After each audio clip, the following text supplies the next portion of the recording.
Paano daw po?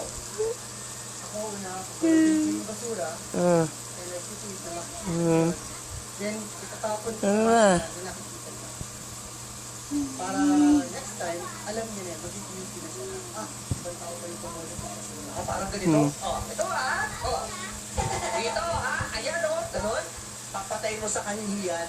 Diba? Yung kahiya ka naman sa Pinoy. Ganun. Kasi yung kultura ng Japan kasi, hindi mo na kailangan. Kung kaya mo gawin mo, ipakita mo yung mali. Ito, malinis kayo po.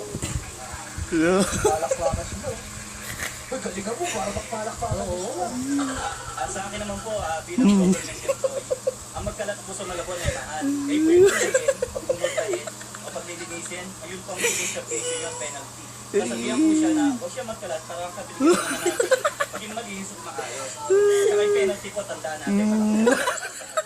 Kakusap na ba?